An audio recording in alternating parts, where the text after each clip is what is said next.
Molebokeng, but they call me, on my ID is Patricia Rachidi. I'm feeling okay. Nothing more, nothing less. Just okay.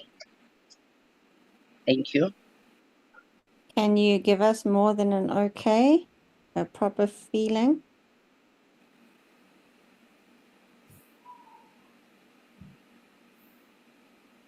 Molebokeng? Noted. I'm feeling let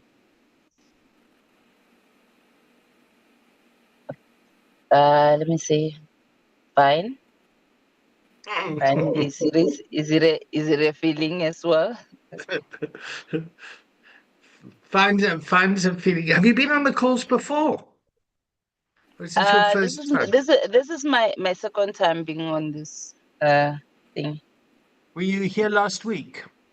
Yeah, I was here, but I didn't complete the task. Oh, that's okay. That's okay. So welcome. I haven't met you before. So my name's David. Okay, And, nice to meet you, David. Nice to meet you. And where are you based? Just tell me a little bit about you. Based in Polokwane. Right. Yeah. So I run a rehab center here in Polokwane. So that's Wow. why, yeah. Okay. Thank What's you. the center called? Okay, the center it called is Latgak Rehabilitation Center. Okay. Yes. All right. David, I think Molebokeng was on last week with Winnie. Yeah, There I were was Okay. three of with them and then Winnie. two of them. Yeah, Yeah. Mamoloko. All right. Great. There's Winnie. Winnie, she's not available today. She's busy with some stuff. No, she's just arrived on the call. There's somebody called Winnie's just arrived. Serious? Yeah, I thought maybe Serious. she's. Yo, I didn't know. I thought maybe she's busy. She said she's not gonna be available today. Hello, Winnie. No, it's not Winnie. It's Mamoloko. She logged in with Winnie's laptop. Oh, okay. Yeah.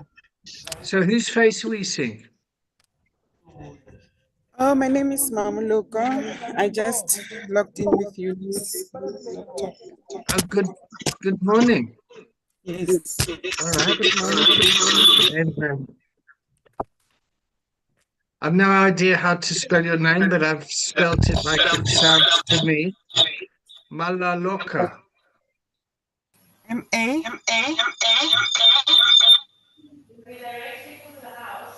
Okay, M-A-M-O-L-O-K-O. Okay, let's try that. M-A-L-O. M-A-L-O. Sorry, L. M-A-M-O. M-A-M-O-L-O-K-O. Yeah. Pardon? K-O. Yes. Yeah, I hope that's right. Mamoloko. Yes. Okay, great. Welcome. All right. David, we've got a Steph there as Oh, well. and we got a Steph. Mhm. Wow, we really do have crisis, chaos, and conflict this morning. Wonderful. Okay. Morning, Steph. Would you like to check in? Morning. I began last week. I came a little bit late to the course, but started with Leanne in last week's session. So, just as a check in, I'm feeling very exhausted today, but Okay. looking forward to the session. All right. Cool. Okay, so everyone checked in. All right. So my anxiety has just increased. Yeah. I'm just kind of thinking, oh shit, where are we now? What's going on here? So to the new people that have joined, welcome. I've been building rapport with the classroom for the past few weeks when we started, and I just want to recontract with you if that's okay. I want to feel as comfortable as possible on these trainings. Yep. I want to be able to be as authentic as possible. And I want to know if it's okay if I swear sometimes. Yeah. So sometimes I might throw in the odd fuck here and there. And it's really not to offend anyone, but it's just the way that I communicate.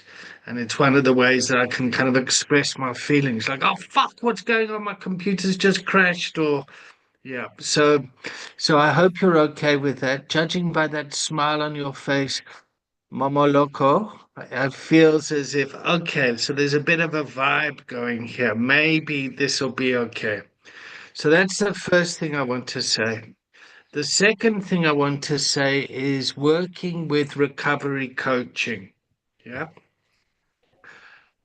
Part of the training is building resilience. Yeah.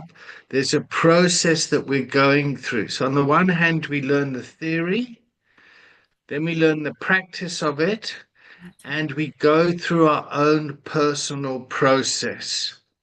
And the reason we go through a personal process is we want to build our own resilience here so we can go into a culture of recovery, a culture of adversity, or a culture of addiction. Yep. And we need to be okay with that. So for example, our clients will come late for sessions. They'll come with all sorts of visitors and expected stuff that happens. They basically bring the chaos of addiction with them. And we need to be okay with that. They'll bring anger, they'll bring sadness, they'll bring fear, and then they'll bring joy. They'll also bring guilt and shame. And we need to be okay to sit in that space, in a place of wellness, to work with them around that. Does that make sense? Yeah? Okay, so that's a nice justification for the chaos that we've created and this sort of learning environment that we've got. That was a bit of a joke, but it obviously didn't land very well. Okay, so let's move on. All right. So was there any homework from last week? So we've checked in, we're contracting, we've created this container. Was there any homework? Stuart, you got your hand up. Thank you. So just in terms of we're still in the contracting phase, right? So I just wanted to quickly check. I've got two questions actually. The first is, how do you want us to track the practical hours? I mean, do we need to kind of log it anywhere? Is there, I mean, how do you want us to track it? That's the first one. And then I'll let you answer that before I answer the second one, because I suspect the second one is going to be a bit longer. Okay, so there are some tracking templates in the documentation, in the PDF file. Feel free to use that. However, if you have a way of tracking it as well, logging the hours, you're welcome to do that as well. The point of tracking hours is we want to, first of all, it's based on trust. Yeah. So we're going to trust that you're able to do it. Yeah. And different organizations have different ways of tracking their client service users, members, whatever you want to. So however you run your practice, yep. Okay. When it comes to assessment and that, we're going to know whether you can coach or not. So if you think, okay, well, I'm going to say I've done my hours and I haven't, it's going to become very apparent that you haven't. Cool. Thank you. But there is a template there to help you. Cool. Thank you. Okay, then I don't want to derail the whole session, but maybe if you would be willing to explain why you separate guilt and shame out of the, well, firstly, why you use only 4 of the 6 cores, right? Leanne mentioned it last week. So why do you not use surprise and disgust? And then why are guilt and shame kind of separate? How do they form into kind of the, I suppose, the neuroscience, psychology of emotion? Where do they kind of sit? And Okay. in the notes, why do you call them childhood emotions? Okay. Right. So first of all, I'm surprised and disgusted at your question. How dare you talk to me like that? That was a joke, people. That was a joke. Okay. Cool. I'm happy to talk about that in today's container if the agenda is emotions. Yeah. Let's just welcome Sister Chuma.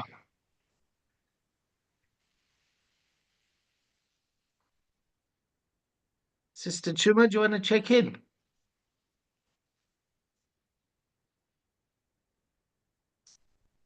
Morning. Morning. How are you, love? I'm doing good. I was busy and I couldn't find the link, so I joined in late. Maybe I'll be having Problem. interruptions here and there because I'm in the clinic. I'm checking in, feeling very optimistic, and I'm hopeful for the week and also for the training session, which is currently running. Thank you. Great stuff. Okay, so Sister Chuma is one of the nurses at our clinic in Johannesburg. So she has a wealth of experience as well from the kind of the medical side. Okay, is that everyone checked in? All right, good. Okay, so we got a question on the 5 core emotions. Yep. And the first question is, why do we use these? Yeah. And this is just how the training has worked. Yeah. So the guilt and shame is the first sort of emotion we want people to be able to identify. Shame is a lot of, well, people will talk about addiction being born in shame. Yeah, that there's deep-seated shame that needs to be looked at in terms of recovery. I don't know who here identifies as being in recovery. Do you want to? Okay, Del Rey, Nikki, Steph, and it's stuck my hand up for some reason. Okay. All right. So, so for me, I have a lot of kind of guilt and shame around the fact that when I started using, I said I would never turn out to be like my father, who was a violent alcoholic. And as my using progressed, I ended up turning into a violent alcoholic, like my dad. And then I had a lot of guilt and shame around that. The guilt was around when people would come and tell me, how can you do that? What kind of person does that? Look at you. And I'd feel guilty about the behavior that I did. And then the shame was where I betrayed myself and went against my own value system. Yeah. And I betrayed that little boy in me that made a promise as a kid growing up that I wasn't going to turn out like that. So I had a deep sense of shame around that. And our thinking or the way that we're approaching this is guilt and shame attaches itself to one of the other 4 core emotions, being anger, sadness, fear, and joy. So as a little kid, when I was growing up, if I felt anger, I would feel ashamed about it, so I wouldn't express my anger, so I would swallow my anger. And when I swallow anger, that goes into things like people pleasing and all sorts of toxic behavior. Yeah. I would feel ashamed about crying, showing sadness. Boys don't cry, things like that. There was all sorts of messaging I got about sadness. Yeah. Fear is an emotion, like, pull yourself together, man up. You must face it. Fok maar voort is a South African term that basically means you got to keep going. Yeah. Don't show your fear. Yep. And then feeling happy and joy was also often projected onto me, like, how dare you be happy? There's so many unfortunate people in the world. Yeah. So doesn't really matter what kind of feeling I felt, I had a sense of guilt and shame around it. Yeah. So, for example, white privilege. Yeah, I would carry guilt and shame about that sort of stuff. Yeah. So, in part of my recovery, I've had to learn how to let go of the guilt and shame, and to see what feelings that's attached to. Yeah. So, and then to learn how to express that feeling in a healthy way. So, anger as an emotion is an emotion. It's not good or bad. What can happen is I can express anger in a bad way. Yep. Fear isn't a bad emotion. It's giving you information, but I can express it in a unhealthy way. So, for example, when I get anxious, I crack jokes. Yep. I defuse situations by cracking jokes and being a trickster. Yep. And then that often leaves me feeling misunderstood, because people will say, how can you make jokes about such difficult situations? Yeah. And the same with joy and what was the other one? Sadness. Yeah. Yeah. Expressing my sadness, expressing tears is a great way of showing compassion and empathy. Now, the reason that we want to bring this into coaching is because we want to show up as authentic as possible in service of our clients. Yep. So we don't want our own personal lived experience to spill everywhere. Yep. So often in the sponsor-sponsee relationship, the sponsor shares their story. This is what worked for me. This is how I did it. You must do it this way. Yep. We're not like that. We do a coaching way of doing things, and often us expressing feelings and emotions in an authentic way can teach someone how to show up. Is that making sense? So that's modeling healthy emotions. Yeah. So hopefully when Roger asked me to check in, we've been told good isn't right. Straight away it's like, oh my God, the little boy in me's like, I've got it wrong in class. And then actually, oh no, Roger's right. And then I was able to step in and go a little bit deeper and to express more. Am I answering your question, Stuart? Yeah. So as feelings become more and more, and I would say that we use those keep it very simple, because we're dealing with very traumatized people or a traumatized population. And as people become less and less traumatized, as their prefrontal cortex comes back online and they get more executive function and they're not reacting, they haven't been amygdala hijacked, the repertoire, the language of emotions can expand. Yeah. So surprise is a mixture of excitement and fear. It's like, oh my God, you surprised me. Oh, that's so nice. Yeah. But I got a fright. Yeah. And disgust would be a form of shame for me. It's like, oh God, that's disgusting.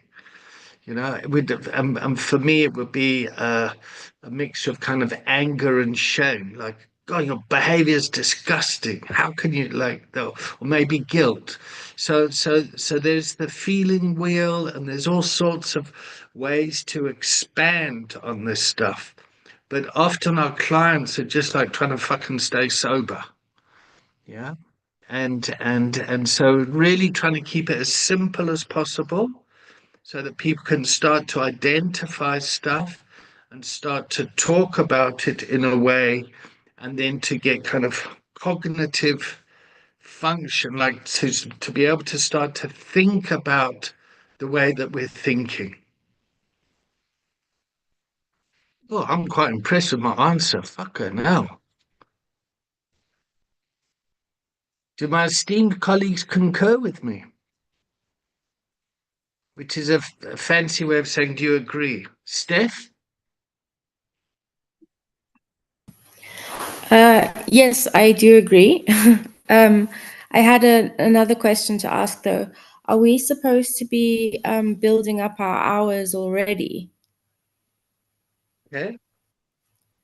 So, and this is such an interesting question. So what do you think? Well, I only started last week, and Okay. I still need to get onto Speak app. Yes. So I think I need to familiarize myself with the platform a bit. Is that where you can interlink with people and do practice hours there? Okay. So yes, I would support that. I would love to see that. Okay. So for me, yep, and the way I learned, as soon as I got into coaching, I started to practice coaching with people to start to build up the hours. And Okay. the way that I would contract with people is I would say, hello, yes, listen, I'm doing a coaching training. I need to do some practice hours. Can I do some practice coaching with you?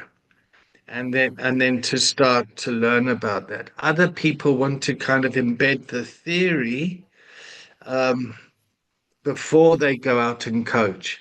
And other Mm. people just call themselves coaches with having no training or anything. They just kind of go out there and cause a lot of shit. Nikki might have some opinions on that.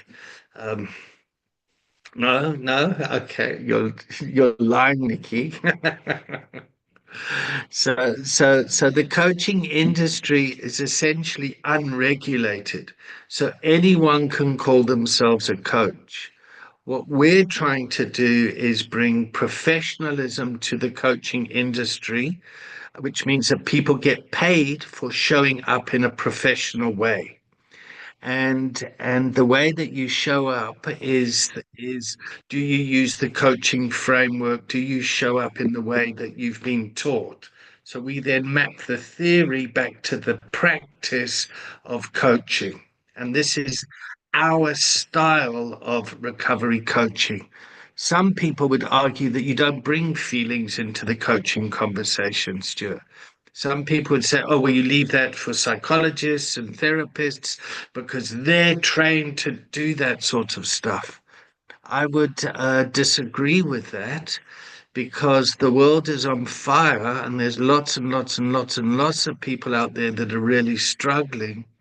And we don't have time to go and kind of educate a professional workforce um, we can't wait till everyone becomes a clinical psychologist before they can go out and make a difference in the world. Yeah. So, for example, Sister Tuma, being a nurse, learning recovery coaching skills will make her a better nurse as well. So now we've got a professional nurse that is able to engage in a professional coaching way to the patients that are arriving in her practice. Does that make sense? So, Steph, go for it. Where do you work? I'm not working at the moment. This is Okay. what I want to get into. Okay. So I have a lot of time. Okay, great. So tell us a little bit about yourself, if you don't mind. I live in Zimbabwe, Oh, and great. I was working a very corporate job for the last 5 years. Yeah, But I have a degree in social work from fantastic. UCT. Wonderful. Um, and I, at the end of kind of throughout the whole of last year, I just got really burnt out and very depressed. Mhm. So I feel like I am in depression recovery at the moment. And I Okay, really want to be able to help other people with that. okay. And what are you really pissed off about? Mm, I feel like I've I just find my situation very frustrating. Mm. Because I'm very tired. I cry a lot. It can just come and go.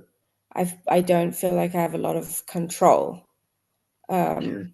in my life at the moment, and that gets me worked up, and then it's like a repetitive cycle. Okay. So where would you like to be at the end of this training? What would you like your life to look like in the next, let's say, 6 months? Yeah. Um, I'd like to feel more confident, Yeah. which I think like having the backing of the training can help with, Great. the theory, Okay. and more able to go out and help people, because that's all I've really wanted to do for as long as I can remember. I just kind of fell into a corporate job, which took me on a different path for a few years and really didn't fulfill me. Okay. All right. And how pissed off are you about that? Um, um, Not very, because there were some years that I actually enjoyed the job. I was very good at it. Okay. Um, and it was a nice company to work for. Mm-hmm. Yeah, I'd say like I'm more pissed off overall with my life choices that Okay. led me to that point, which Okay. has led me to where I am now. Okay. And I'm getting curious about what choices you've made, which is kind of going back. Yeah, you might want Mm. to talk about them, you might not. And I'm also curious about what choices you want to make now going forward. Well, I think I want to be much more conscious about my choices going forward. In the Okay. past, I really didn't give things a lot of thought. I was quite spontaneous and like very lackadaisical, and just had this, I guess it's a young person's notion that like everything's going to work out and life's going to turn out the way I want it. It wasn't like very responsible decision making. Okay. So there was naivety there. Yeah, yeah, Yeah, okay. All right. So I can relate to being young and naive and making some fucking terrible mistakes. yeah. And nowadays at 59 years old, I sometimes look back and I feel, oh my God, I can't believe that's how I behaved then. Um, Mm, and okay. May I ask how old you are? 38. 38. Okay, so you've been walking on this planet for a while, huh? Yeah. Okay, cool. And can you tell me a bit of your personal life? I am single. I don't have any kids. Um, I moved in with my dad at the end of last year because I just became really unwell with depression, and Mm, I was living on my own, and it was not helping at all, being isolated. So I just felt like I needed a lot more support, and mm, it's helped a lot. right. Um, uh, I'm slowly starting to venture back out into like being sociable and going to sociable events, but it does deplete my energy still a lot. Um, so I do like 2 things a week, maybe. And then the rest of the time, I do a bit of volunteering when I can, like when I feel energetic, and I find that the most helpful thing of all, to be honest. Like, Volunteering. yeah, yeah, Oh, great. Okay. And where do you yeah. volunteer? Um, There's a place here called Healing with Horses, Oh, wow. and Okay. they work with children with cerebral palsy Okay. and do horse rides for them because it really helps with their muscle relaxation. There's a lot of science behind it, actually. It's fascinating, but they Mm, also just love it, you know. So it's okay. this small group, and Um, I just help with that. and And then, yeah, what's happening energetically in your voice when you talk about that? I guess it's going up. Yeah, I noticed that. It's like, yeah, I love it. Volunteer. I work with horses, work with kids with Yeah, cerebral palsy. There's a lot of science behind it. It's like I yeah, felt your energy starting to lift up. Is that correct? yeah, yeah. Okay. All right. And there's a kids' cancer place just down the road from me, Okay. where the kids stay while they're having treatment. So I thought Wow. that's really convenient because it's just around the corner. So I'm gonna go check them out and see what I can do there because I like Okay. actually interacting with the children. You like interacting with the children, Yeah, and do they like to interact with you? yeah, I think so. Yeah, I think so. And when you interact with the children, how do you show up? I just feel very present in the moment. Okay. I can leave behind what I'm going through. So I'm kind of 100% there with them. Okay, so you're present, engaged, and you're there for them, and it's Yeah, okay. yeah. All all But right. like with the coaching, what I want to use it for is, and all these tools that I'm figuring out for myself, like that, you know, Mm, volunteering has helped me, for instance, moving mm. back home helped me. I I really want to be able to support people in recovery from depression. I mean, I Wow, know a good. lot about addiction recovery because my mother is a recovered addict and she runs a center for that. But I want to Okay, focus on the on the depression side. fantastic. Okay, so I saw Stuart was very supportive for you there. He kind of clicked his fingers. I think that's kind of silent clapping or something. Yeah, I'm used to old school. Okay. All right. How are you feeling now, Steph? I'm okay. I'm just very tired today, but that happens up and down. All right. So I've been Yeah. coaching you undercover, for want of a better word, for about 20 minutes, 15 minutes. Um, and I'd just like to reflect back some of the stuff that I've kind of learned from talking with you, if that's okay. Yeah. Yeah.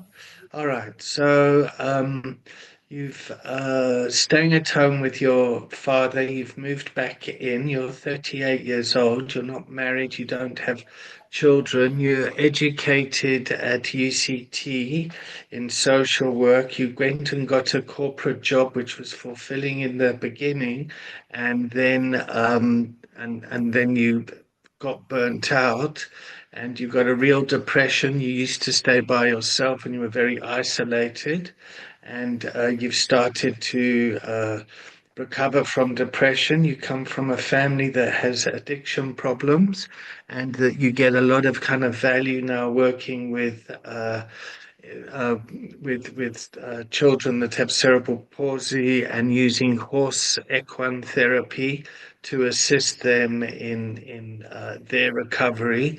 And you also find value of going down to Children's Cancer Hospital, working with the kids, where you find yourself being in the present.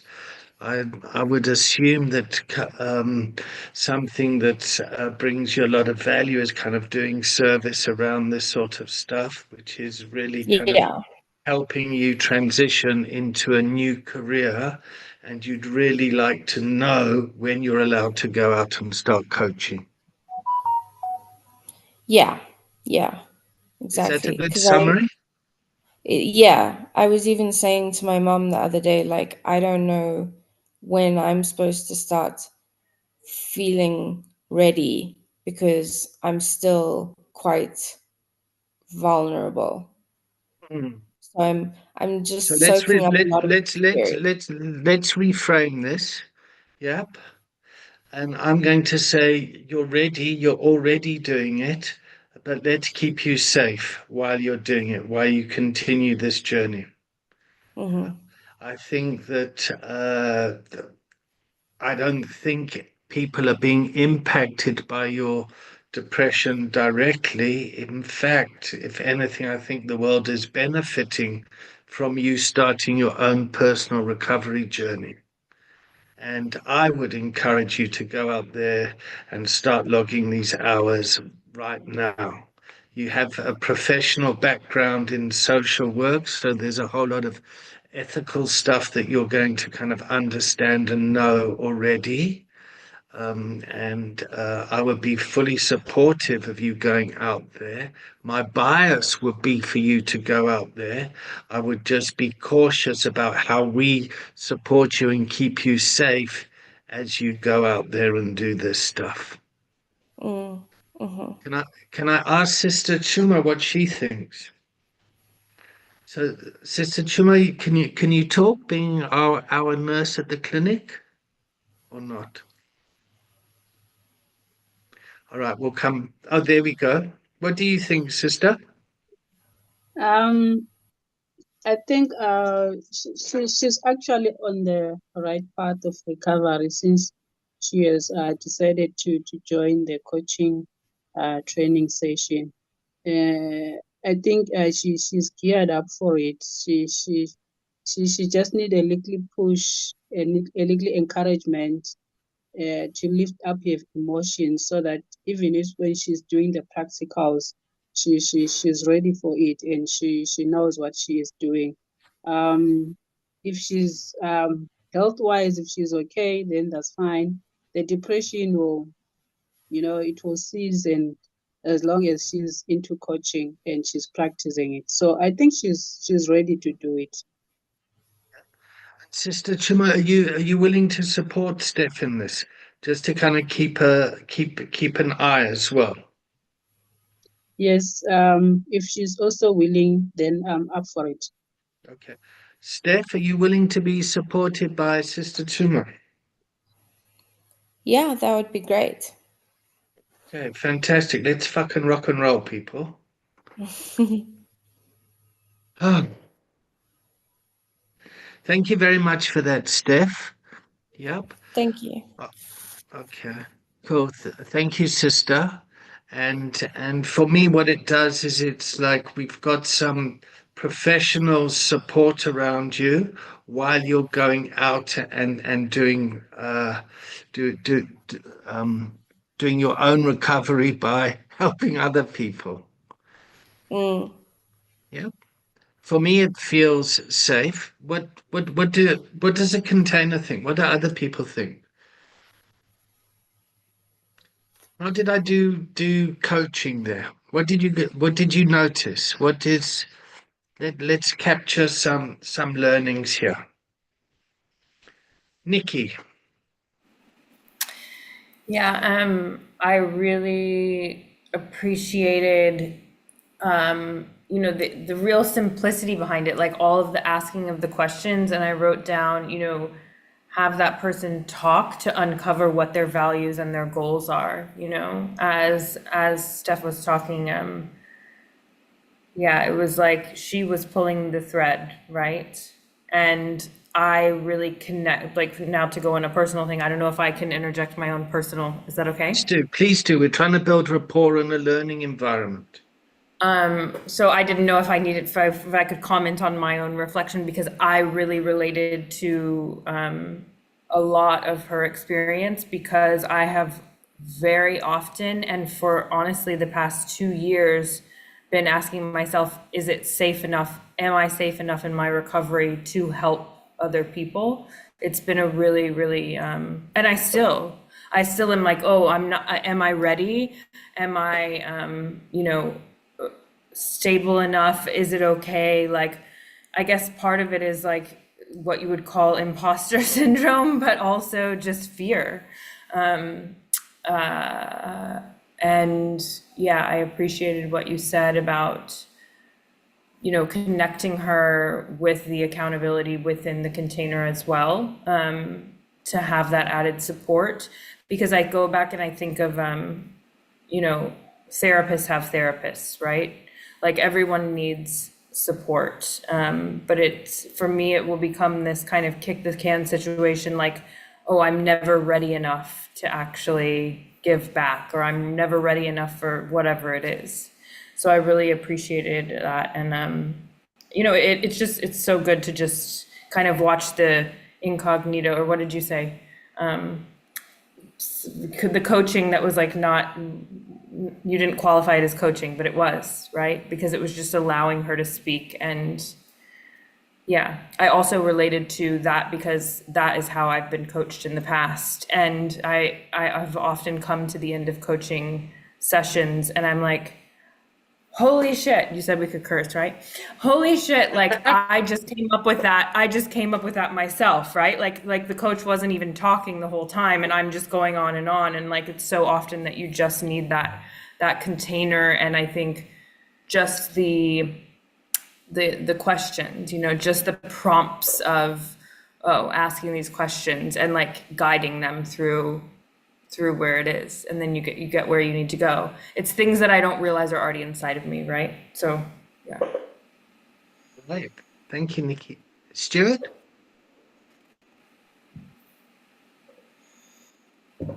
Thank you. Yeah, I'd also just say that it's identify a lot with the depression side of it.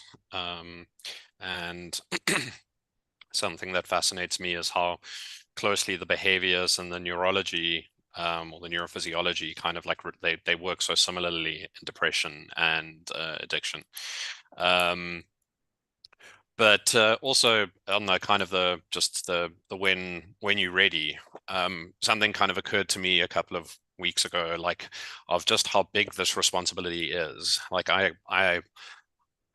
I take the responsibility of other people very seriously, you know, like this is people's meanings. It's the way that they believe. And I suppose maybe there's a personal thing in that because when I was young, no one recognized the value in me. And so I recognize how important it is. But it's kind of like building competence. Building competence, you can only build competence by doing the thing that you are not competent in. And so like that's one of the kind of the paradoxes of coaching, is that like I don't feel comfortable coaching, but I know that I have to do it in order to get comfortable with it.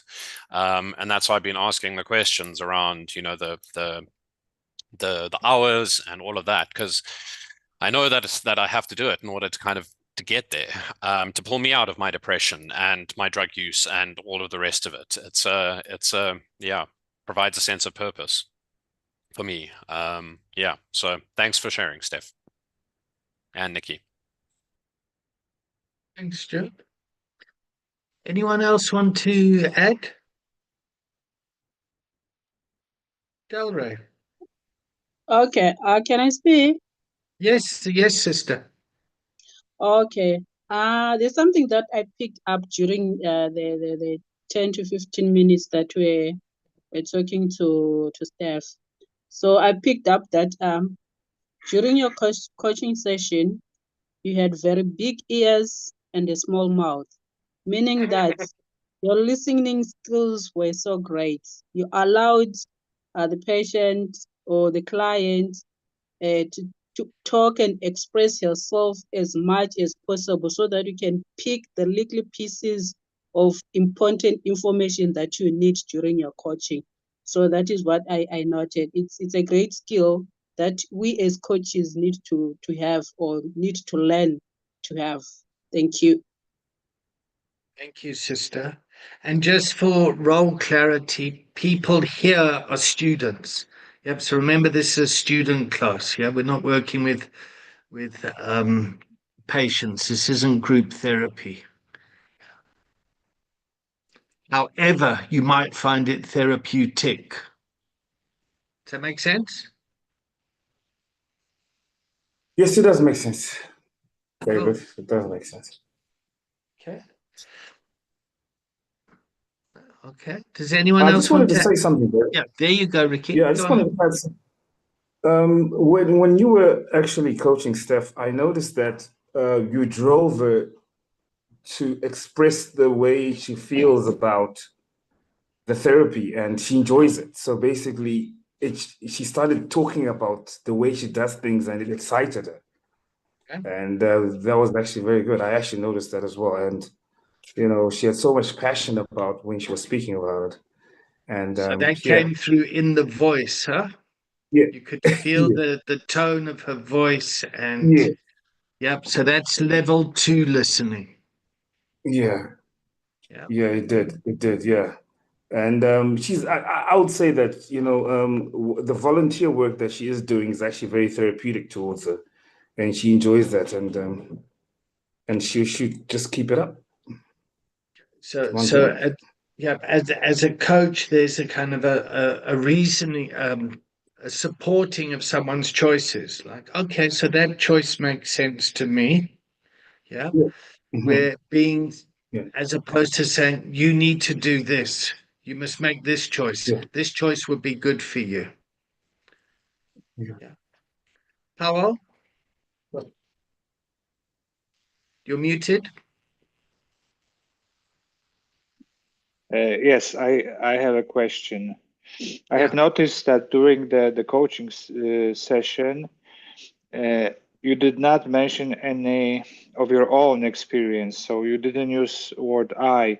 And my question is, during the sessions, do you recommend also speaking about our own experience in order to help the clients, or just entirely concentrate on the client and the story of the client? So what I did in this particular session, I was thinking about my lived experience, and I had it in the background if I felt it was appropriate to bring. So, for example, leaving the corporate world, yeah, being depressed in the corporate world, being burnt out there and going off and creating a new career was something that I kind of have lived experience around. Having remorse about the choices I've made in the past, I have lived experience about. So as I was listening to the story, I was ticking lived experience, but it didn't feel appropriate to bring them in now to the client. The first thing I did kick off the conversation, the opening question, is when Steph spoke about a depression, I asked the question, what are you angry about? And I really wanted, and I really kind of made a call there, because anger as an emotion is a thing that's going to get you to change and move. Yep. And as opposed to going, oh, what are you sad about? What's making you depressed? Da, da, da. I wanted to kind of straight away start to move towards that place. I don't know if do you guys remember that question in the beginning? Yeah. Yes. I actually wondered why you asked about anger in particular. Is there a reason anger in particular, or could it be any emotion? But I mean, I get the depression is an abstract thing, right? Where pulling it out into a single emotion now becomes something that you can actually have agency around and on. So why anger why anger in particular? So before we go there, let's see how that landed with Steph. Steph, how you doing? When you asked that question, it immediately made me think of something I had read, because I've done like so much reading and so much YouTubing about depression since I've had this episode. And I read somewhere someone's opinion that depression is anger turned inward. And that really resonated with me, because I just have not had much of a voice growing up, and I'm very much a people pleaser. And so if something did upset me or anger me, I would just swallow it. And I do know that it is still an issue for me. It's still something I struggle with, but I can feel an energy, like a motivational energy, come from anger if I sit with it for a bit of time. So even if I can't maybe face the person who's made me angry because I just can't deal with confrontation right now, I can still use that as, okay, that means that something in this context needs to change. So I use it as a way to figure out new plans. And I'm kind of trying to get my anger externalized, but it's very difficult. I know. I so relate to all of that, Steph. Swallowing anger, people pleasing, being never taught how to express anger, feeling a lot of shame that if I did express it, when actually it's the motivation, it's the energy that gets me to do something. So I get really pissed off about people that have been labeled addicts get discriminated against. It really it really pisses me off that people can get jailed, and that really fuels my activist. And it's my anger that creates this sort of stuff. And I think we've created good shit here. Yeah, like my volunteering is out of my anger of the way the world is. It's so unfair, it's so unequal. People suffer so much. So that gives me the motivation to just do a bit of what I can, So I guess that is anger related.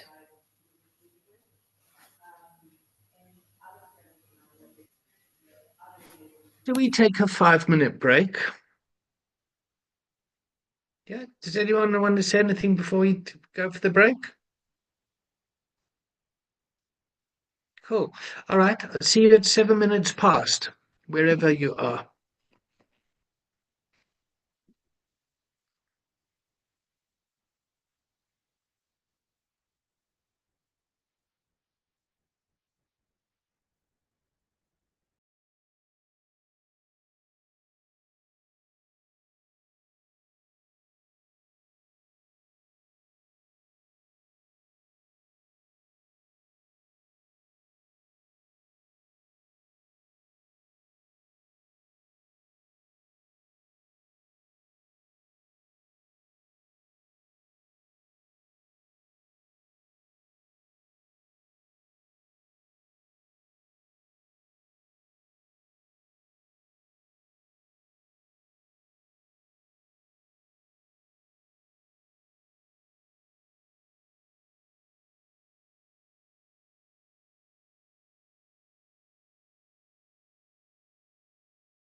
Right, it's 7 minutes past where I am. Is there anyone out there?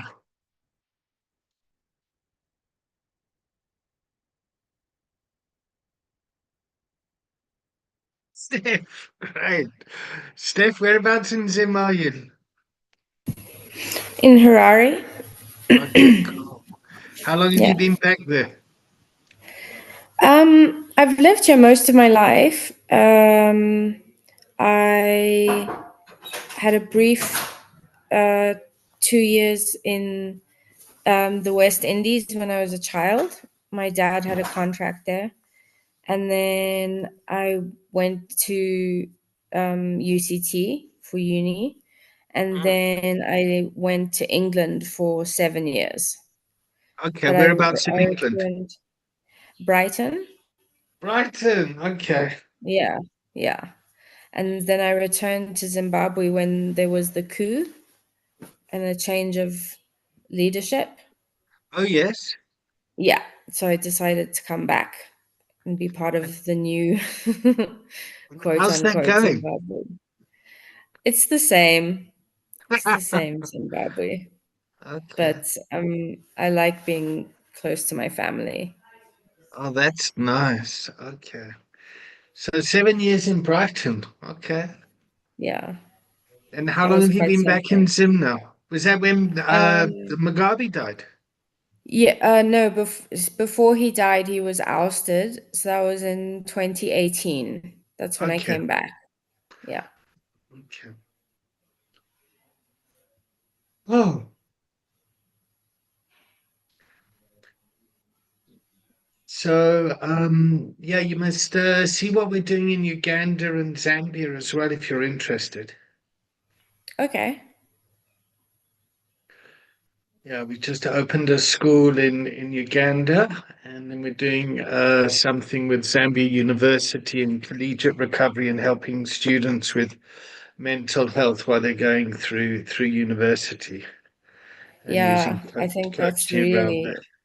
important. I think if I'd gotten more help at university, it could have prevented a lot of what's happened later. So 'Cause it if was you just want to such a bring your confusing social work, time.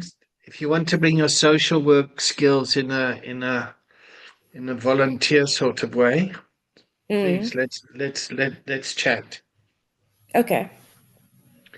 Cool. Yeah, David, out of interest, do you recruit from these classes to those like programs? Guys, like, there's lots of work to be done. There's just no fucking money. Yeah, it's like it's so by all means, yeah. And I suppose the pool's just got a lot smaller with recent events. Well, not that we got any money from USAID anyway. It's like the thing when it's been trying to get money for. So we're set up as a public benefit organization. Yep, and we started. I'll just give you the history while everyone's here, while we're waiting for everyone to come.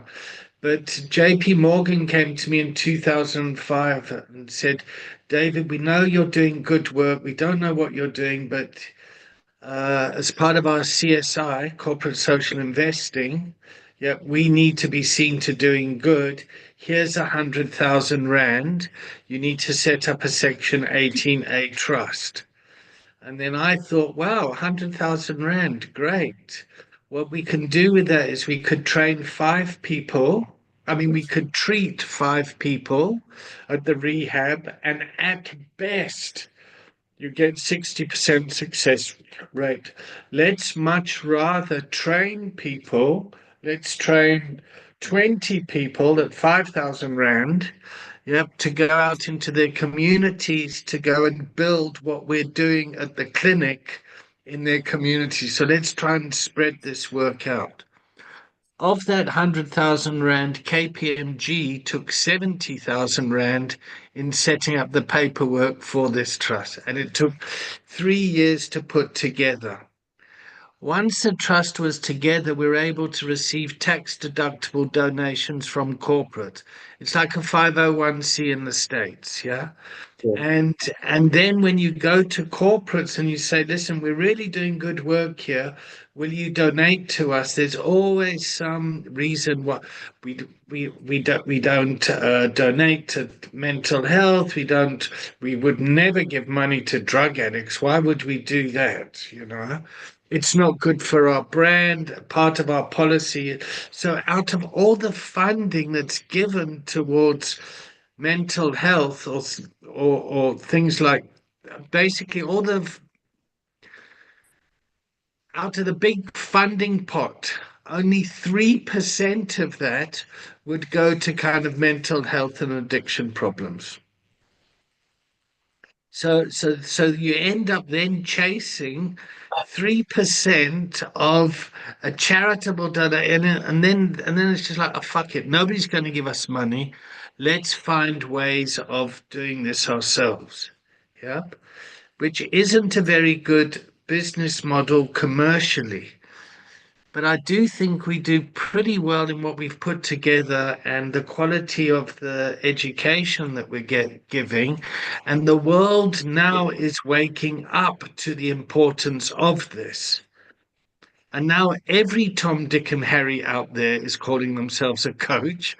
And their motive for this is coming in and it's financial gain, but they're not necessarily qualified, or they've done some very expensive training that doesn't actually, you know, I mean, if you want to make money out of coaching, train other coaches. So, yes, Stuart. I completely understand, and it makes me incredibly annoyed while you were talking about how, and you mentioned it earlier around the stigma around drug addicts, and it actually goes to something that Steph said as well, like you wish you had support. I think it should be mandatory, like life orientation in all schools, like to teach you mental health, mental hygiene, you know, just how to understand yourself. Don't leave it up to the church or, you know, what it's traditionally done. You know, it's those that has their place, but people need to know themselves. But it makes me incredibly annoyed how there's such a stigma attached to drug addicts. Like it's still very much in the minds like they are immoral and weak, like they can't, you know, control their urges and all of that crap. And it's just horrendous. And the corporates, you know, like I like how you put JP Morgan said, we need to be seen to be doing something good, you know, rather than actually taking an active interest in the citizenry and like their market, you know. They don't want to facilitate their market. They just want to be seen as doing good. It's the world over in corporates. They're repulsive things. So I got to be honest. And this is the leadership of JP Morgan at the time. So I've worked with I've worked up here in the UK in the City of London. I've worked with the Japanese. I've worked with South Africans. I've worked with British banks.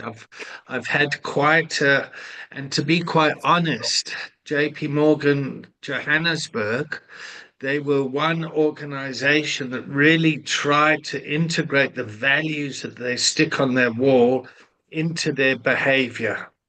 Yep. But I think there was specific leadership at the time. And one thing the CEO said to me at the time is, he said, David, sometimes my job is protecting the public from the bank. And I thought that was really insightful in terms of ethics. Yeah, that's fascinating. And I guess what we're trying to do here is to protect the public from because people that are coming into recovery are vulnerable. And there's a lot of people that can be taken advantage of because families are desperate and people will do anything to get their loved one well. And so like the whole rehab industry and all that, there's a whole lot of ethical conversations that we can have about this. Okay, is everyone back? Yes, David, I just wanted to mention and go on about something that you're talking about right now. So hold it for 1 second, Ricky. Just hold it. I just want to check everyone in and just get a taste where the container is. So how are you checking in, Ricky? I'm enlightened with what's is going on in terms of your coaching skills with Stephanie. Yeah, so yeah, I'm actually Enlightened. Okay, who you tagging? I will tag Steph. I'm feeling a lot more energized than I was at the start of the session, which is great. I'll tag Delray.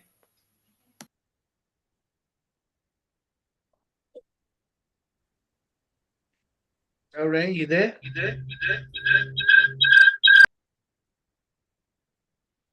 All right, let's go to Mamaloko.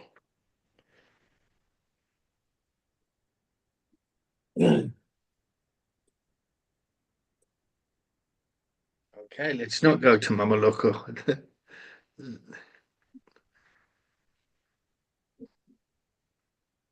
How do you say the next set? Molembogenis? Molembogenis? All right, let's go to Gemma. Gemma, are you there?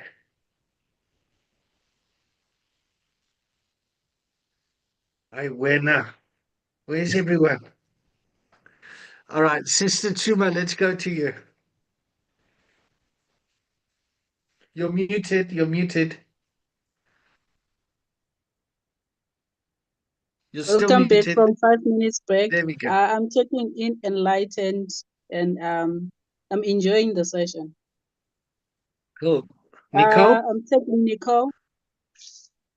Thank you. I feel like I've come to a realization about this with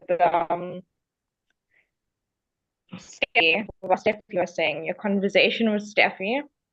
So yeah, thank you. I'll tag Roger. I'm feeling quite excited with all the information. So I'm tagging in Gemma. Roger, I'm feeling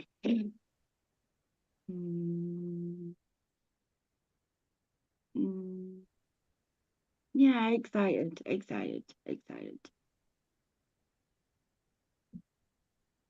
Fuck, you better tell your face. I know, I'm not really ready today, David. I do apologise. I'm having technical faults and I'm absolutely exhausted, to be fair. Oh, loved it. But That's okay. That's okay. Good. Thanks for it's great to have you here. So just take what you can, yeah? Who you tagging? I'll tag Delray. Are we doing a check-in because I was late? Sorry. Just a quick check-in, yeah. Okay, so Delray and it's a difficult one. I'm still feeling a little pessimistic. Just meh, yeah. Okay. So a bit angry. Okay. Nikki? I'm feeling enriched. Is that a feeling? And then I was feeling, actually at the beginning of the check-in, I was feeling very emotional because I was getting angry about all of the things we were talking about. And then it kind of dissipated just within the check-in period. So yeah, I just feel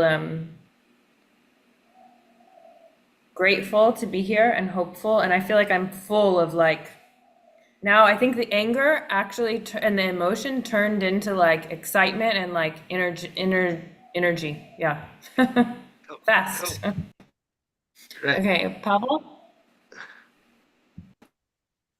I feel inspired and also related to you, David, to the story you've told about trying to get the money to help, because I founded a foundation and we organize camps for kids. We bring kids and we try to educate them mentally and emotionally. And it's so hard to get the money, just going around asking everybody, and yeah, it's tough to get people to help. Yeah, I'm feeling excited. Thank you. Good. Stuart? I am feeling very anxious. And I don't know who hasn't gone. Mameloko or Malabacheng. Say that so well, Stuart. I've been practicing it slowly while my mic is being off. There we go. Mameloko?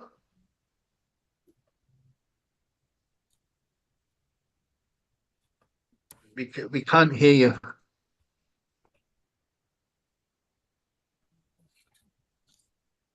Hello. Oh, there we go. Yeah, I'm quite well. I'm learning a lot from everyone. Yeah, that's my check-in. I'm checking in now, Moleboge.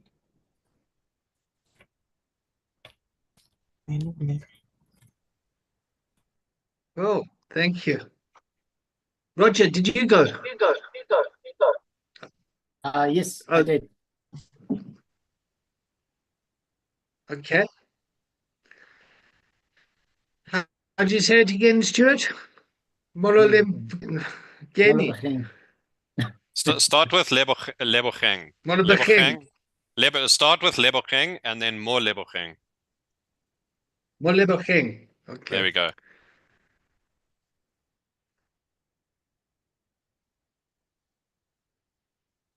All right, I think that there's sound stuff going on there. All right, cool. Ricky, you still remember the question?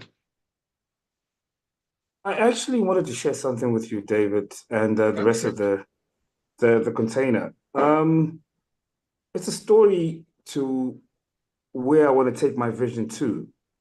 My brother was addicted to heroin in the 80s. He went over to the United States for university.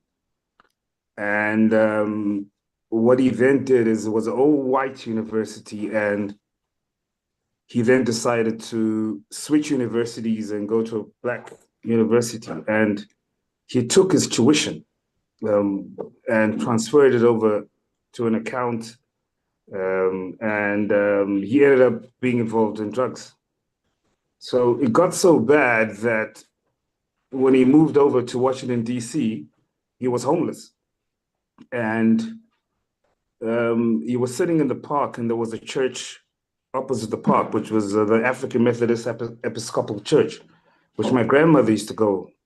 And when he walked in there, the resident pastor over there, I remember him telling me that he said, "I just want to call home." And he was filthy and he wasn't himself, and he got to call home. And I remember my mother picked up the phone and she started crying on the phone because we didn't know where he was.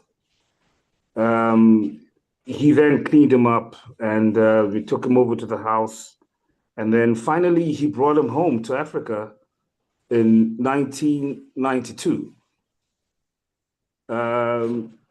But we didn't understand what had happened to him in terms of, the drug addiction. And we couldn't actually, us as Africans, we couldn't understand. We thought he was cursed because we were privileged growing up. My father was part of the struggle. We were educated very, very well overseas and in Zimbabwe. So when he came back, he cross-addicted to marijuana and he had asthma. So he was moving around the city, and he did not have his ID, and he got stopped by the police. So they took him into the cells, and he had an asthma attack in jail, and he passed away in 1993. Now, in that regard, we still kept communication with the church that actually had taken him in, and we started going over to the United States. I started exporting a lot of African art to the United States. And so we've had that bond with the church so much. And my mother at that point of time she was asking for funding to build a rehabilitation center, but I wasn't interested in joining her because it hurt me so much in terms of my brother passing away. But I now see myself in the same position and in recovery. So I actually reached out to the church yesterday. I actually wrote an email and I told them my whole journey and of what my vision is into setting up a rehab center. And also I told them that I'm in the coaching class right now in recovery coaching. And they were like, listen, this church has got so many branches across the United States. And when it comes to funding for such types of things, right, we can help you raise funds for you to build a rehab in Africa. And this is what we do as Black churches. And if we're affiliated with the rehab, we can. And we've got a lot of billionaires in the church.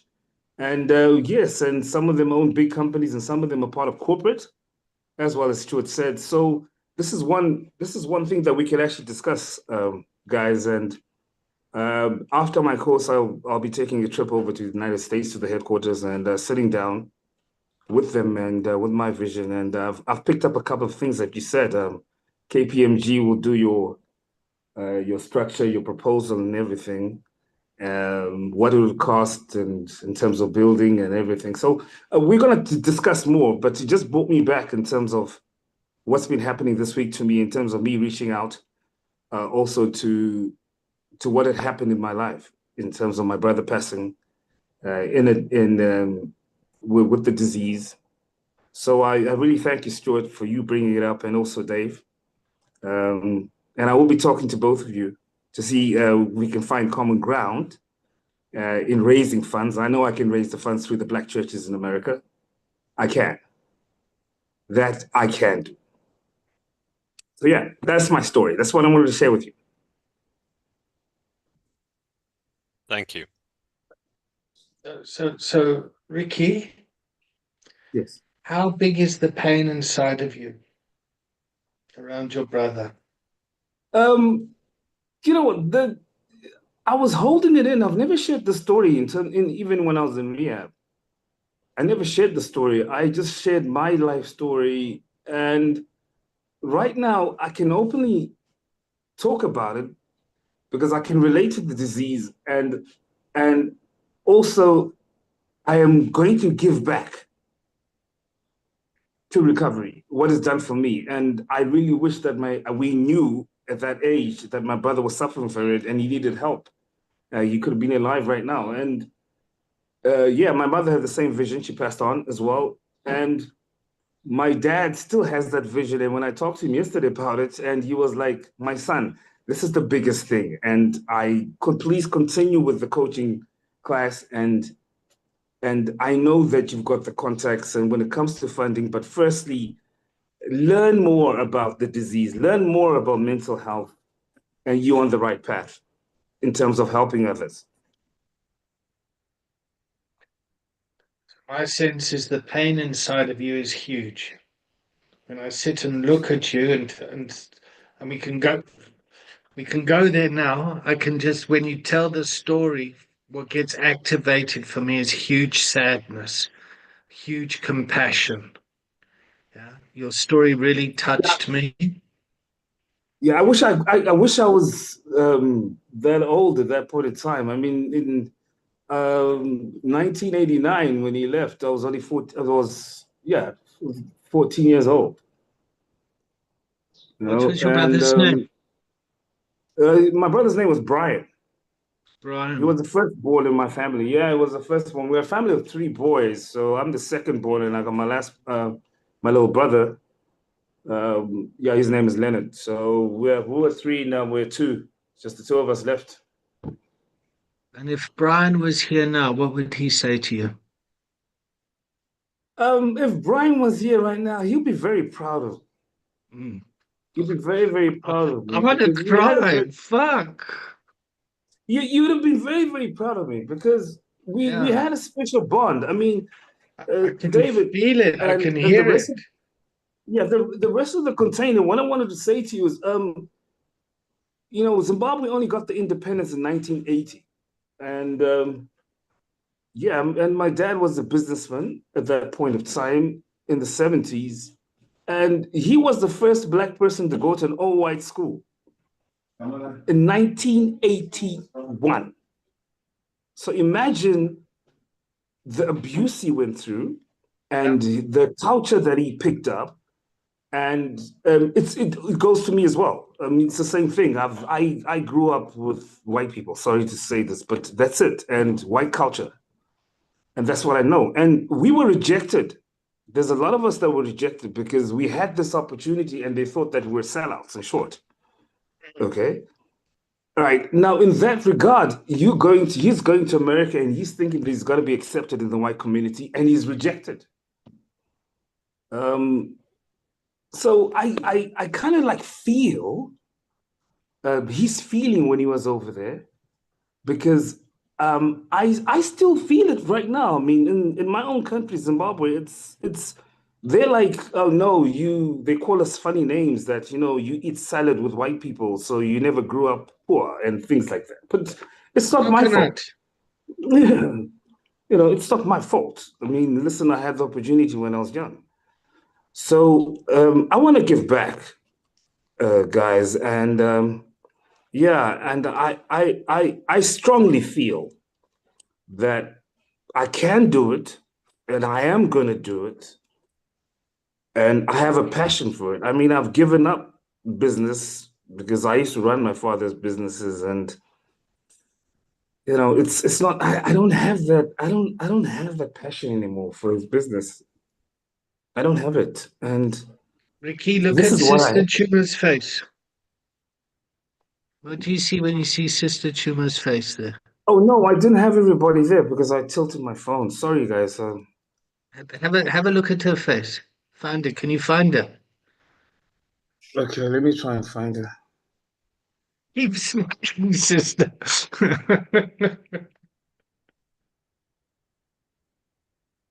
Oh, okay. There's everybody. Yeah. So you know what, guys? It excites me. It saddens me. It gives me energy as well, because in my share tomorrow, because I've been invited to share on my 6 months tomorrow at the center, and it's something I'm going to share about, because I've never shared it with everybody, because it's regarded as taboo in our culture. Okay, that someone suffers from addiction.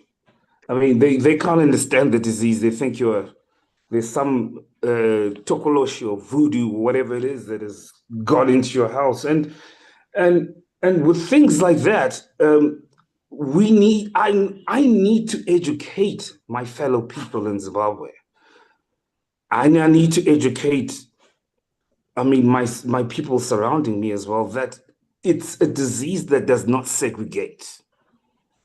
Right? It can attack even a billionaire, even a pilot, even anybody. Yep. And the awareness of it, and with me loving the passion of helping people, because I'm going through it, it will make a difference. I'm going to make a difference. I believe I'm actually going to make a difference. And the funding part of it, the funding part of it, it's a no-brainer to me, to be very honest with you. I have sat with governors of central banks. I've sat with CEOs of central banks in Zimbabwe, and and I have actually given them advice on certain things that they should do. And so why don't I sit down with them and tell them something that is actually going to benefit the people of Zimbabwe? And so that is my vision, guys, in the container. And I'm very free to work with everybody that's here, in terms of when I do make my trip overseas to the relevant Black churches, and I'm throwing my proposal. But I know what I need to do now in terms of cash flows and, and everything. But I will do that after I finish my coaching class with you, David, until I graduate. So I think I'll look at probably end of July, hopefully, and then I'll make my way over to the United States end of August as well, in the fall.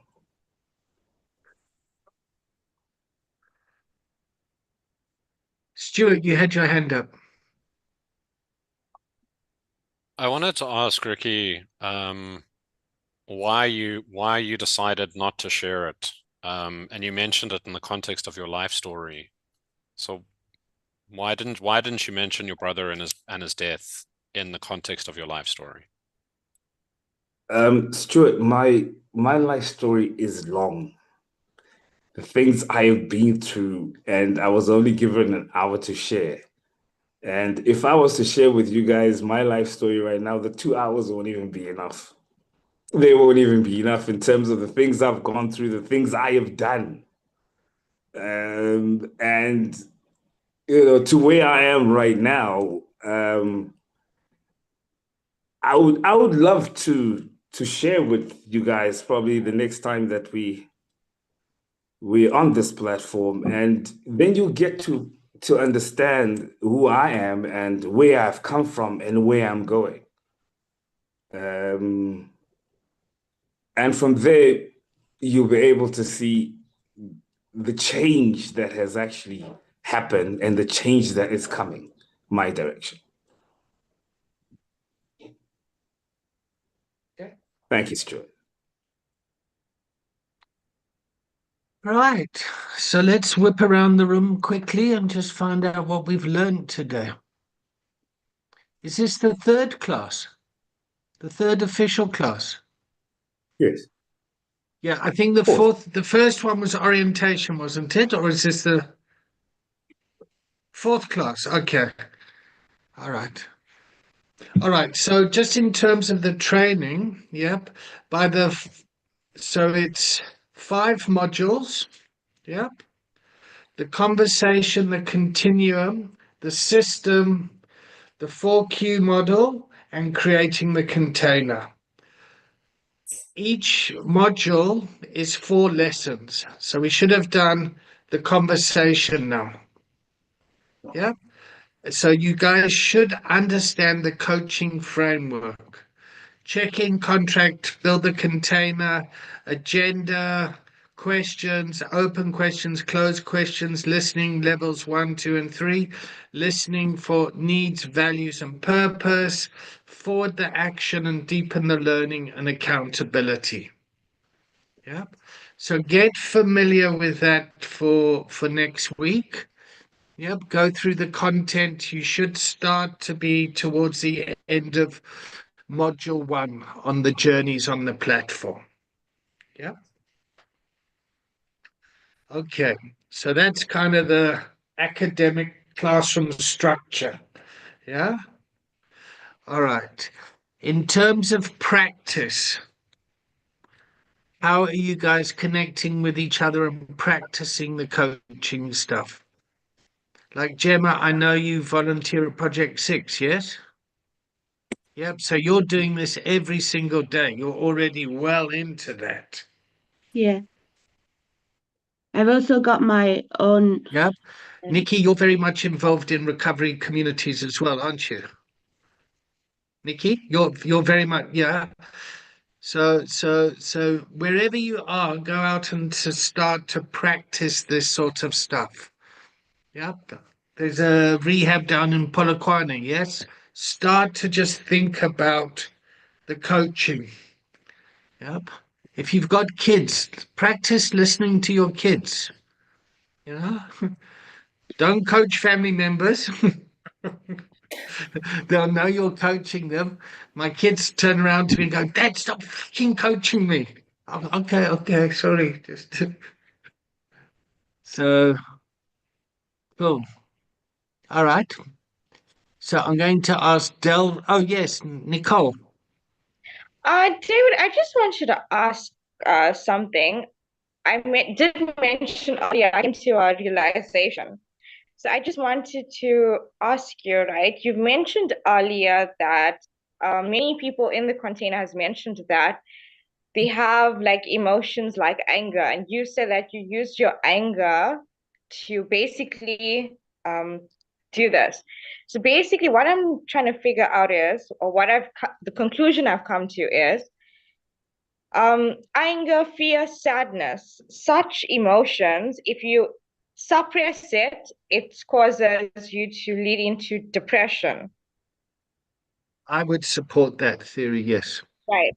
So basically, so your clients will basically have a problem or have an emotion, but how they choose to respond or deal with it would basically be what matters, would be the outcome. So what we're trying to do, is to create the environment where the client can identify their emotion and respond to it, as opposed to reacting to the emotion in an unconscious way. And we'll start to move into that next week as we start to move into the brain and the mind, and to start to become aware of triggers and how we're primed and things like that. Yeah. So stick around, yeah? All right, what have you learned today, Nicole? Let's start with you. What's your takeaway? Basically that was my whole thing, like the emotions and how it all falls into place with the clients and helping them, coaching them as a whole. All right. Who are you tagging? Stuart.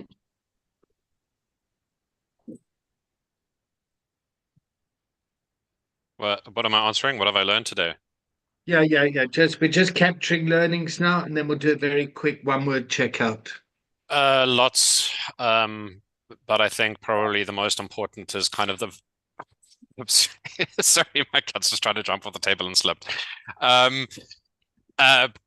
Compassion, the power of compassion, and it's a fascinating thing around permission and emotions, and how important people feeling that they have permission to feel their emotions is. Great. We'll go popcorn style. So the reason why we capture learnings is it's a way of learning from the environment, the container. Yep. And each person learns something different, and when they share that, we learn something too. Does that make sense? So I've just learned the importance of compassion. I've been in other learning environments like, okay, here's a PowerPoint on compassion. It's not going to work. Does that make sense? Okay. Who wants to pop next? Who's going next? Delray. Pop. Yeah, I think I learned how important it is to be transparent with things that you suppress and you don't think are important. And yeah, I'm gonna validate Ricky on just, bringing that into the container. Yeah, just how important things are that we don't think are important, and little things and big things. Thanks. Oh, I'm tagging Nikki. Thanks, Delray. I think one of the biggest things I'm taking is something that I actually already knew, but it's always good to hear it, which is how powerful the impact of addiction and recovery is in everyone's story. Everyone has a different story, but we're all united by the same thing that's really powerful. I think something that was threading through when everyone speaks, you know, how fired up we get about this. And that uniting force is the, you know, it's been mentioned like it's the driver, and the, like, I guess the word alchemize, as woo-woo as that sounds, comes to mind. Taking that anger and pain and suffering and turning it into something positive was kind of like the overlying theme that I heard in so many people's, and I relate to that as well. And then I loved the big, just to totally shift gears, the big ears, small mouth. Like, I'm gonna remember that. I like that That's as like fantastic, huh? yeah. That I was love that. brilliant. Yeah. Okay, let's see.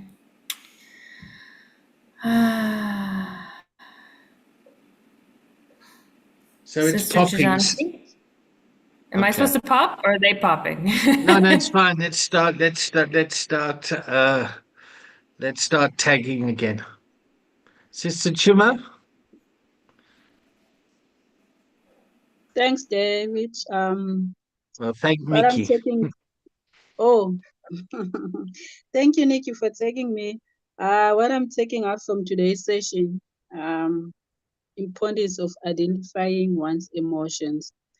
If you are able to identify the deepest emotion that you have, even if it's as little as a tiny drop in the ocean, it can lead you to build an empire. I was moved by Ricky's story. Like, I was smiling and sharing those kind of facial emotions throughout. The sadness that he had in brothers passing away, it has actually led him to like, he wants to give back to the community, want to build an empire. So I learned that when you're coaching, you have to listen to the little tiniest detail of the person you're coaching, so that you have compassion, and also it is gonna direct you on how you're gonna lead, or how you're gonna coach the person. So that's the little thing that I learned from the session of today. I'm taking Roger. Over to you, Roger. Thank you, Sister Chuma. Sister Chuma, you actually just said what I wanted to say, because I wrote it all down here. It is being mindful of the emotions of the coachee, and listening carefully to what they are saying. I think, David, your whole how you dealt with Steph really gave me a clear idea of how I need to do it. I think that really seeing it helped me to understand. And you know, the one thing that I noticed is you never took any notes. You all stayed in here. And it was all about, there was never about yourself, the I. As Pavel said, it was all about Steph. And then how you ask the right questions to be able to understand her, and and you never forced yourself on her. You were just, it was a gentle, easy, compassionate conversation that you had with her. And I think that is what people like, is when the coachee is that compassionate and understanding. And that's the bit that I really took home, that I'm taking home today. Thank you. So I will text Steph.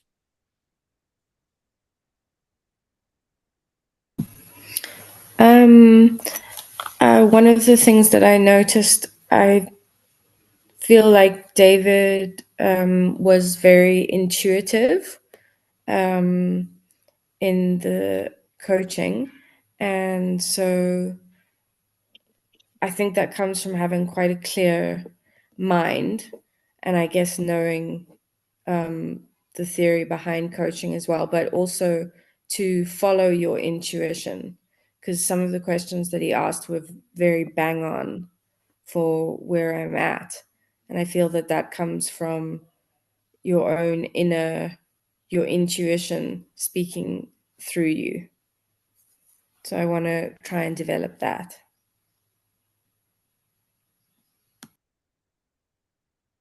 Oh, I'll tag Pavel.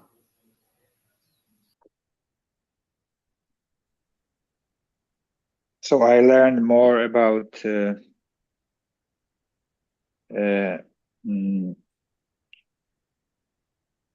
my own emotions. So thank you, David, for sharing your emotions. And thank you all for sharing your stories, because I also learned more about my fellow students today. So thank you, everybody, for sharing your own stories. And thank you for a beautiful coaching session with Seth, David. Yeah, it was a nice to see that kind of a structure where you lead your coachee to open up and to become passionate and to talk about. Yeah, it was nice. Thank you. Maloko?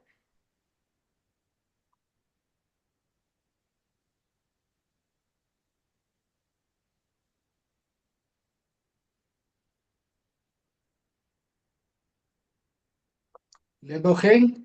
Maleboheng? Am I getting it? Hello, can you hear me? Yes, Sorry. yes. Can you hear me now? It's Mamoloko. Hello, Mamaloko. Go for it. Can you hear me now? Yep. Yeah, it's Mamoloko. I was saying that what I've learned is that the behavior is sometimes motivated by the emotions.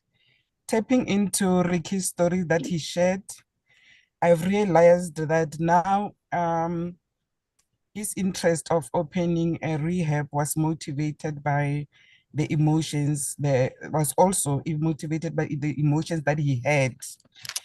And again, what I take from today's sessions is how, David, you were able to pick up the emotions of each person that shared their experiences. You were able to pick up those emotions and send it back to them so that they can realize their emotions and what they are going through and how they are taking it. Right. It's lovely to have you here. Thank you. Who's with you? Okay, I'm with Moleboheng. Would Maleboheng like to say something? Okay, just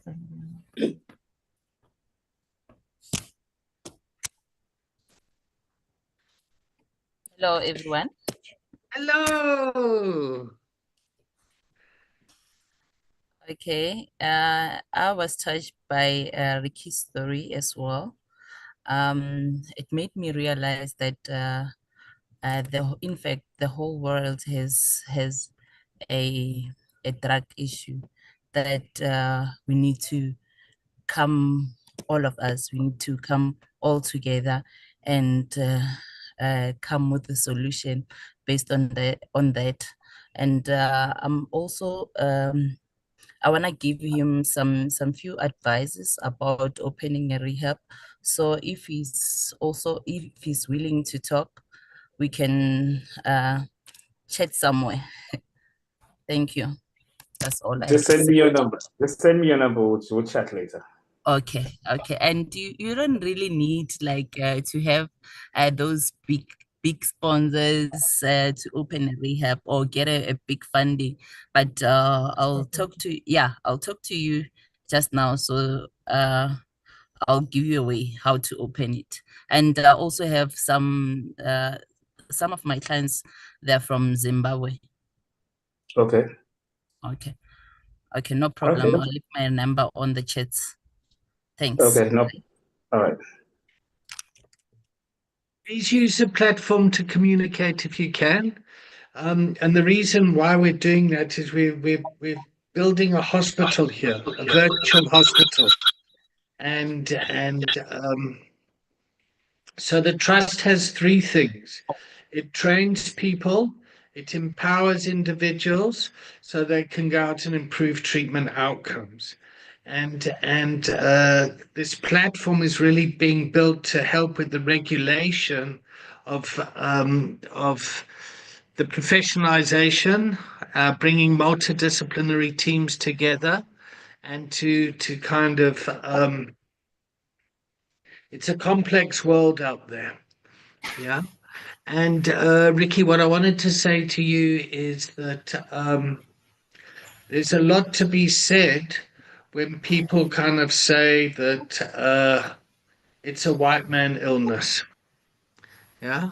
There's a lot to be said to that, because the solution, when I say that we've got an African solution for a global problem, I mean it.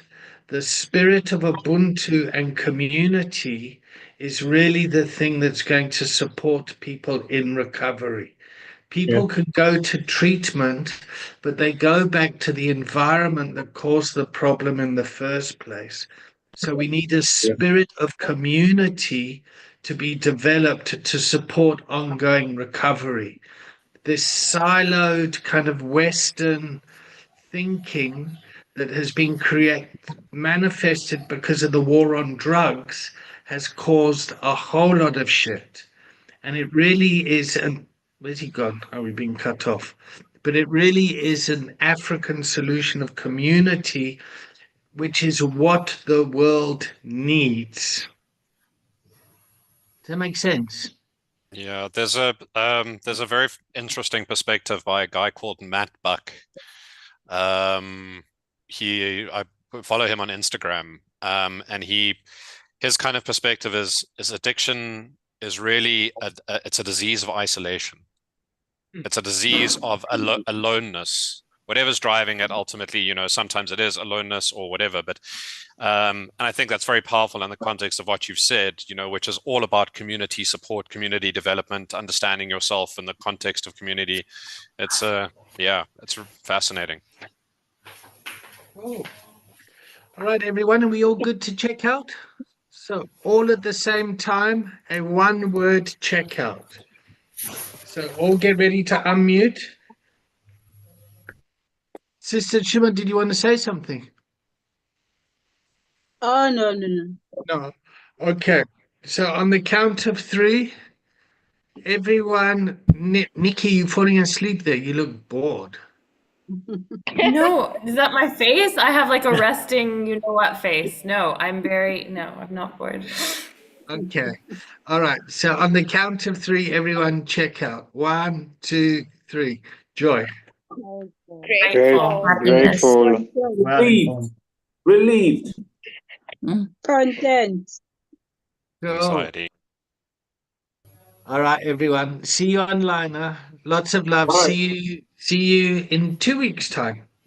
Thank you so much, David. Okay, bye, everyone. Thank you.